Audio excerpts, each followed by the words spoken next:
Researchers 3D print with 2D materials to improve energy storage devices, design engineering.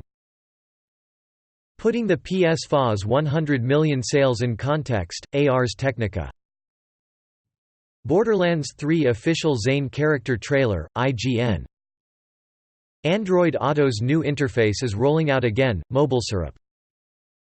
A Black Moon is coming July 31, coamnewsnow.com.